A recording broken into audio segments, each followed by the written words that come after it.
Hi everyone, welcome to the first episode of the Startup Podcast Season 2. I'm your host Komal Ranganwala, and today we have a special guest who is a true visionary in the world of music licensing and synchronization. Joining us is the founder and CEO of SyncLodge, Lionel Lodge. I had a truly insightful conversation with Lionel, and I hope you all enjoy it. Thank you for being here, Lionel. Can you please introduce yourself? Hi, Kamal. Yes, thank you for having me. My name's Lionel Lodge, and I am CEO of SyncLodge. I'm also on the board of directors for an organization called IAFAR, which focuses on neighboring rights. And I've been in the music entertainment industry for quite a few decades, working on the creative side as well as on the business side. Can you please tell us about how you came up with SyncLodge and what it actually does? Okay, so I working in the music industry in the early mid 2000s. I was basically happily living off my music, and I saw on the horizon that CD sales were going to be becoming a thing of the past. So I looked for other revenue streams, and somebody suggested sync licensing, which is the legal usage and placement of music in visual media, which by that we mean TV, film, video games, and advertising. And so I started going to conferences, meeting people, started getting my music placed in some movies and TV shows. And other people asked me to do it for them, represent them, some independent labels and some artists. And so next thing I knew, I had a boutique sync licensing agency and kept going to conferences and networking, and realized by looking behind the scenes that there was a lot involved with music licensing for visual production that was heavily about 80 to 90% on the administrative side. And a lot of the way they were working with it, the tools they were using, I like to refer to as sort of 1980s technology. And so I thought, okay, this isn't right. There's a lot of creative people here, and what they're getting bogged down in all this administrative work. I'm sure we can automate a lot of that and make it so that they focus mostly on the creative side. And so, so I first of all, I'm quite connected in the music industry. So I went to some friends that were at some of the record labels and publishing companies and visual production companies, and told them what we're going to do and asked them what they thought. And I was hoping that they would say, no, that's not a good idea. And then it would save me many years of work and anguish. But they actually agreed it would be a great idea. So we put together the team. It took me quite a while to find my partners, to find the perfect fit for the company. And we launched in April 2022. It took us about 4 years to build it. And we had input from a few hundred, over 200 professionals in the industry. Some on a weekly, some on a bi-weekly, some on a monthly basis. This is what we built. What do you think? What's stupid about it? What's missing? Right? And so that was quite it was interesting, but sometimes painful experience, because we thought we were there and they were telling us how we weren't there yet. Right. And so it took us quite a while, but now it basically what it does is it handles all the aspects of managing music placement and visual media.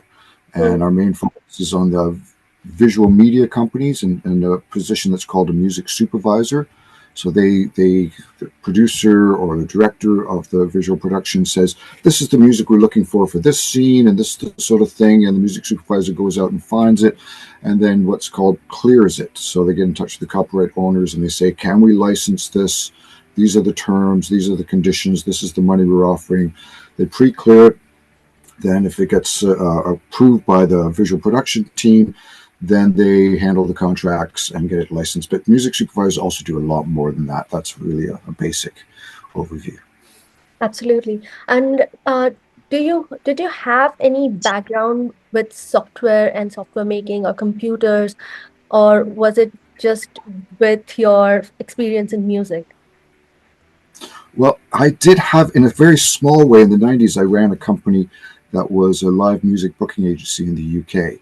And we built an in-house system to manage it. I wasn't involved with the actual development of it, but I was overseeing what it needed and just giving direction.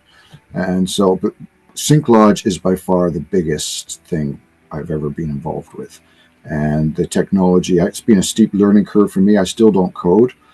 I have tried to learn, and the rest of the team says, look, well, you're not going to catch up to us. So let's just leave you on the advising side. But it is, because of the complexities of sync licensing, it is on the code side, it is huge. There's so many components involved, and our development team comes from the banking sector. They've done Okay. some national European banks systems, and so they one thing they really understood was security Hmm. and privacy. But also, they told us at one point when we were about halfway through it, they said, this is about 1,000 times the lines of code that the Deutsche Bank system has. Do you realize how big this is? And so I couldn't compare it in my mind, but I thought, okay, that is big. But we still went on, and we're still always building and progressing. We have quite a roadmap of new features to be implemented. This is actually, I found this to be very interesting. And when you compare it with the banking software, and that really shows us that how intricate this would be and how much care you have to take. It is not just about the security and the protection aspect of it, but also to understand a completely different genre. Would you say that this is actually a competitive market? Are there any other softwares like SyncLodge? Okay, I do love that question. There's always competition, right? But there is nothing that is the full all-in-one service that we provide. Right. So there's sectors in the music industry and film industry that have certain tools, and they're subscription based. There is a company in LA that mostly focuses on the accounting side for licensing music, and they have great tools.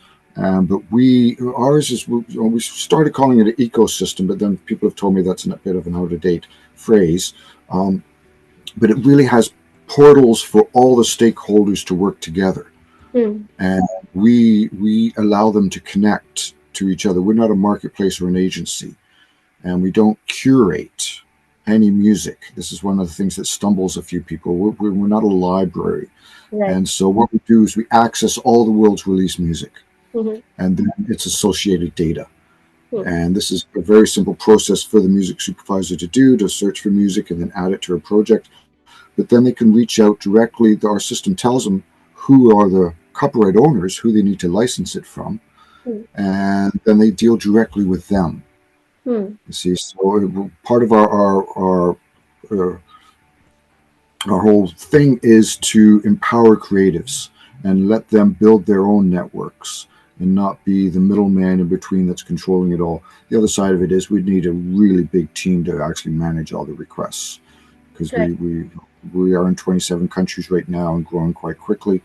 And so that doesn't make any sense. But it's also nice that if a small copyright owner in a part of the world, I can mention many different countries, but if there is a music supervisor in the States that wants to use their music, it's great that they can build a connection and that they can deal directly with each other and they can build a relationship. And this is important for both sides. And it sounds like it does require quite some human interaction even after. So, for example, if I want to get a sync license for my music, it how does the what is the process? So there's two sides. If you're actually looking for music and music supervisor, it's a very simple process of adding the project information, Mhm. right, and just building that. There's certain data points that need to be put in. And then they click on a button and it takes them to, they can search for music on Spotify, Apple Music, and they can find all the music. And then with the click of a button, it goes into the project. And then another click of a button, it tells them who to get in touch with. They say, okay, that. And then another click of a button, and it sends out a quote request to the copyright holders. And then they can react and then they can deal with each other. On the music side, music copyright holders side, it's a bit more complicated to register. We have a thing called we just launched it this year, called SAM, which I always like the name SAM. I don't know why. It just seems like a nice name. But it's the Synchronization Authority Mapping System. So Mm. what that does is, if I'm based here in Austria, and I have people that I represent for sync licensing, the artists or record companies, I can bulk input to the system who all these people are, and the system maps it all out and actually confirms with every entity that this is true. And then if I have somebody that represents my catalog in another country, another territory, I can add them. And some people have many of these. Some people have hundreds of these. Mhm. And so I can just bulk that, upload that into the system, and it maps it all out, and it gets in touch again with all the entities saying, is this true? And the other entities don't have to be a SyncLodge member for them to confirm. And then the two things on that is that if I am, say I'm in Bulgaria and I want to license some music out of Nashville, how do I know who to talk to if there's somebody locally for me to talk to license it?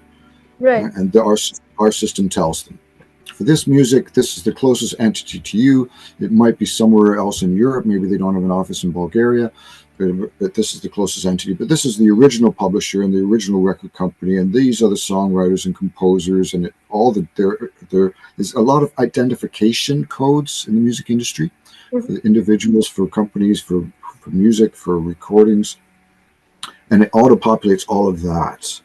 So it really works nicely that way. But for copyright holders, it is a bit more of a complex thing. One thing that we do on the human side that is kind of labor intensive is we verify everybody. So if somebody registers on our system, they don't have full access yet. They can go to the help thing and watch videos and frequently asked questions and that. But then somebody from our team actually looks at them and looks at, okay, if they have an email address, say it's ABC Publishing, and their email address is at abcpublishing.com. Okay, that's a pretty good verification in a way.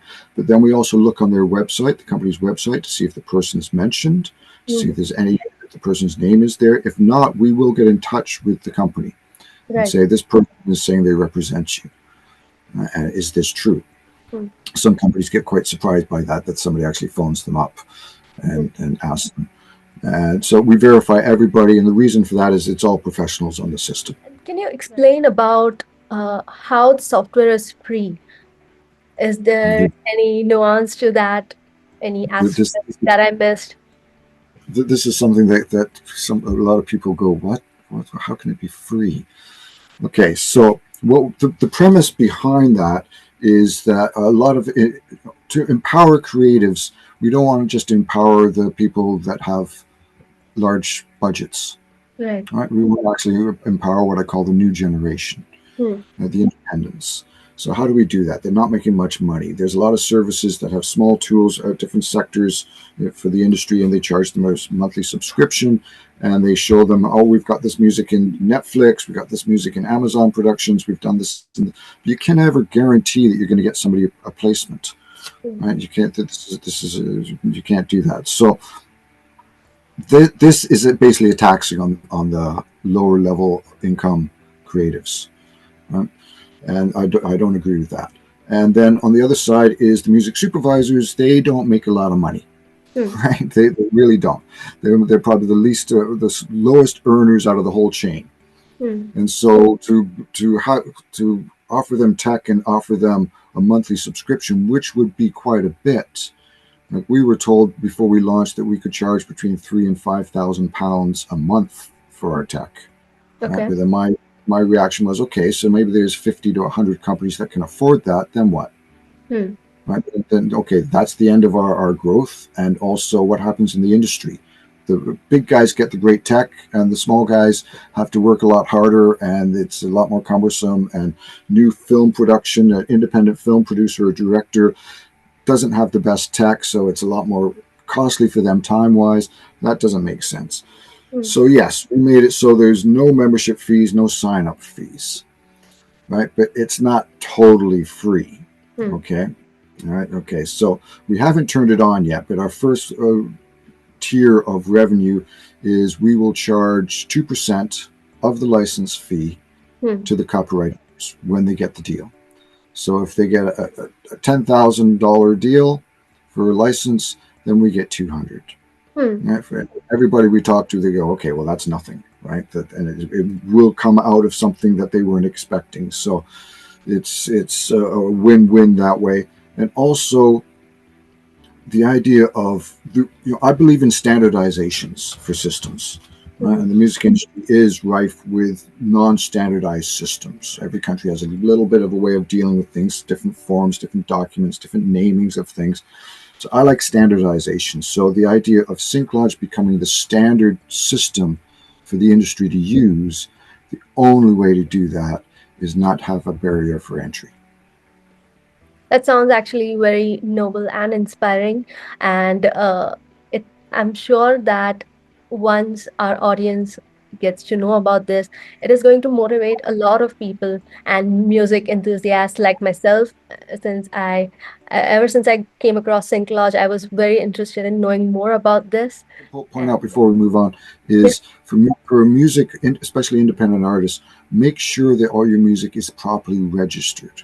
By Hmm. that I mean the performance rights organization in your country, Hmm. and there's a collective management organizations. We call them CMOs and PROs, and you can register in your own country. You can also register with the British PRO, which is called PRS for Music, and the British CMO, which is PPL UK. Mhm. You don't have to just register in your own country. And if you do get a placement in, say, in Germany, then I would suggest register with the societies in Germany as well. Hmm. All right, this just makes it so the money flows easier and you get more of it. Less entities take a administrative charge off the top. Very well said. I believe that a lot of good ideas are most likely misused and are taken disadvantage of just because they didn't have proper mentorship. Uh, Yeah, we do mentor quite a bit, and I do also teach music industry institutes, music, teaching people how to make music, produce, arrange music, and I go in and I do workshops on how to make money with it. This is Right. how the industry works. This is the mechanics of the industry. This is what you have to do before you actually release your music, and this is the potential revenue streams, and this is how to access them. And I Very think that's much. important. This is very much needed. Did Mhm. you face any challenges while trying to build the software? Oh, lots of them. Oh, tons of them. It was like it was pulling my hair out. And we still have challenges. Mhm. It's there's having an innovative product that our main competition is the status quo of how people historically have been working, managing their sync licensing, and to get them to change, to get them to actually put away their what we call archaic tools and use something that actually streamlines everything and it's a lot easier and saves them a lot of time. A lot of times people have a hard time taking that step. And I like to, I've said this a few times, a bit of a funny analogy is I feel like I am a car salesperson in a town that everybody rides horses. And I've got these really nice cars, and I'm actually going to give it to them for free. Mhm. And I'm going to cover all their fuel, I'm going to cover all their maintenance and their insurance. Right? It's the whole thing's free. Just take a car, right? And they come up and they go, "Oh, that's nice looking, but my horse will never pull it." I said, "Well, but there's an engine in it, right? The horse doesn't have to pull it." "Oh, yeah, that looks really heavy. I've got an old horse. I don't think it'll pull it." Right? And Right. so we sort of have that loop in it. You know, the other side was really having clarity on what the industry needs and wants. Hmm. Not nice to have. Nice to have is a good thing, but really what they need, Hmm. and really, and some of those elements were very complicated to build. Hmm. True. Coming from a very technical background, I must ask you this, that have you seen any or have you made any use of artificial intelligence while making the software or after making it while using it throughout the whole process? Right? We haven't used it in making it. Hmm. Okay, so all our code is hand keyed in, Hmm. right? All of it. We do have certain elements that could be referred to as artificial intelligence, as far as we've automated many things. Right? The whole search elements of it. Hmm. Also, what I was describing earlier, SAM. This has quite a bit of an intelligence algorithms in it. Right, so it is looking, it is searching, it is compiling, and it learns. One of the things that is difficult in the music industry is if I just put Sony, or then I put Sony Music, or then I put Sony Music Publishing, or then Hmm. I put Sony Music Publishing Limited. The Hmm. computer system sees those as four different things. right? And so this is a problem in the industry. So our system actually starts learning, okay, that is this, okay, that is this, okay, and putting that together. So it makes it a lot easier for mapping. Can you tell us a bit about IAFAR? What is it and what what role do you play? Okay, great. Yes, uh, we call it IAFAR, and the IAFAR. long form is the International Association for Artists and Rights Holders. And it's an educational and advocational body of international professionals where we are working on what's called neighboring rights. Mm-hmm. And neighboring rights is something that isn't very well known. Some people know about it. Most people in the industry don't understand it or don't know about it. And it's a very bad name. If I was around, and there was a Paris Accord, I think it was 1963, that made internationally neighboring rights to be collected and paid. If I was there, I would have said, "Don't call it neighboring rights. That's like just a stupid name. Nobody's going to understand that." But it's neighboring because it's the right sits next to publishing rights. Mm-hmm. So when music is publicly performed, broadcast, recorded music is publicly broadcast. So in a cafe or in a film or anything like this, there's rights for the people that perform on the recording. So it should be called performers' rights. Okay. And so if you're the bass player on a recording and your song gets on the radio or gets in a TV show or gets any sort of sync placement or is being broadcast a lot in cafes, there is royalties that are collected for this Mm-hmm. for the people that played on it. Mm-hmm. And most people don't register for this. So there's a lot of money that actually just goes and sits in what's called a black box. And at the end of 3 years or to 5 years, the organization gets to pay it to the major record companies, which doesn't, that doesn't represent who the money should really be going to. So I'm on the board of directors and I'm also the co-chair of the educational committee. And IFR, it is a UK based organization, but like I said, it is international. I think it's like £30 a year to become a member. And Okay. there's tons of educational information there. It's iafar.co.uk. And people should sign up to it. And you can also reach out to some of the professionals on the board. And these are people in big companies, top of their sector of that company, and dealing with neighboring rights, and on the legal side, on the promotional side, on the collection side. So it's a great resource for information like this. And professional studio musicians that know about neighboring rights tell us that they make most of their living off the neighboring rights. This is how they make the biggest part of their revenue. Right. And it's very important. What are your future plans with SyncLodge?